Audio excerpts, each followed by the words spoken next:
വിശുദ്ധ John Bosco കുട്ടികളുടെയും യുവജനങ്ങളുടെയും ഉന്നമനത്തിനും വിശുദ്ധ ജീവിതത്തിനും ജീവിതം നീക്കിവെച്ച ഒരു വിശുദ്ധനായിരുന്നു വിശുദ്ധ ജോൺ ബോസ്കോ.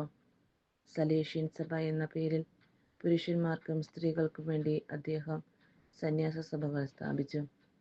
ഇറ്റലിയിലെ ടൂറിനിലാണ് അദ്ദേഹം ജനിച്ചത്. അദ്ദേഹത്തിന്റെ 2ാമത്തെ വയസ്സിൽ പിതാവ് മരണമടഞ്ഞതിനാൽ കുടുംബത്തിൽ ഏറെ ദാരിദ്ര്യാവസ്ഥയായിരുന്നു.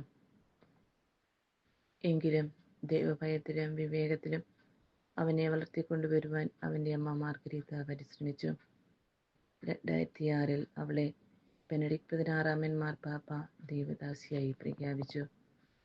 പഠനത്തിൽ മിടുക്കനായിരുന്നെങ്കിലും ഒപ്പം തയ്യൽ ജോലി, ബേക്കറി ജോലി, ഷൂ പോളിഷിംഗ്, മരപ്പണി തുടങ്ങിയ അനേകം ജോലികൾ ചെയ്തുകൊണ്ട് പ്രധാനമായും പഠന ചിലവുകൾ കണ്ടെത്തിയിരുന്നത്. ചില സർക്കസ് വിദ്യകൾ സ്വായത്തമാക്കി ബാലനായ ജോൺ തൻ്റെ സതീർത്ഥരെ ആകർഷിക്കുകയും അതൊരു പ്രാർത്ഥന ഗ്രൂപ്പായി വളരുകയും ചെയ്തു. അദ്ദേഹത്തിൻ്റെ സ്വഭാവശുദ്ധിയിൽ ആകൃഷ്ടനായ ഇടവ വികാരി ഫാദർ ജോസഫ് കഫാസോ പഠനകാര്യത്തിലും പിന്നീട് അവനെ സെമിനാരിയിൽ ചേർക്കാനും മുൻകൈയെടുത്തു. 1941 അദ്ദേഹം തിരുപ്പട്ടം സ്വീകരിച്ചു.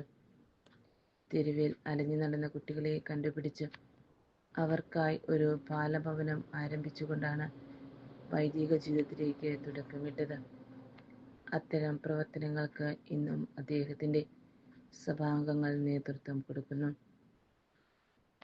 അല്പകാലത്തിനു ശേഷം അടിപിടിയും കളവുമൊക്കെയായി ജീവിത ലക്ഷ്യം തെറ്റ യുവജനങ്ങളെ തിരഞ്ഞുപിടിച്ച് അവർക്കായി ആരംഭിച്ച പ്രസ്ഥാനങ്ങളെ സലേഷ്യൻ ഓറട്ടറി എന്ന പേരിലാണ് ഇന്ന് അറിയപ്പെടുന്നത്. സന്യാസ സഭകൾക്ക് പുറമെ വിശുദ്ധ അലോഷ്യസ് സഖ്യം എന്ന പേരിൽ ഒരു ആത്മീയ സംഘടനയും അദ്ദേഹം രൂപം കൊടുത്തു.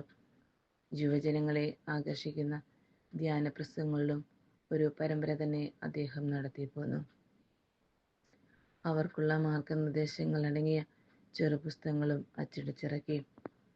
പാവപ്പെട്ടവരോടുള്ള ആദരവും അവരുടെ അവകാശങ്ങൾക്കുമായി അദ്ദേഹം മുന്നിട്ടിറങ്ങിയതിൻ്റെ ഫലമായി സമകാലിക കാറൽ മാർക്സിന്റെ ചങ്ങാത്തം അദ്ദേഹത്തിനുണ്ടായിരുന്നു. 72ാമത്തെ വയസ്സിലുള്ള അദ്ദേഹത്തിന്റെ മരണത്തിന് അദ്ദേഹത്തെ ബാധിച്ച പക്ഷാഘാതം ഒരു കാരണമായി.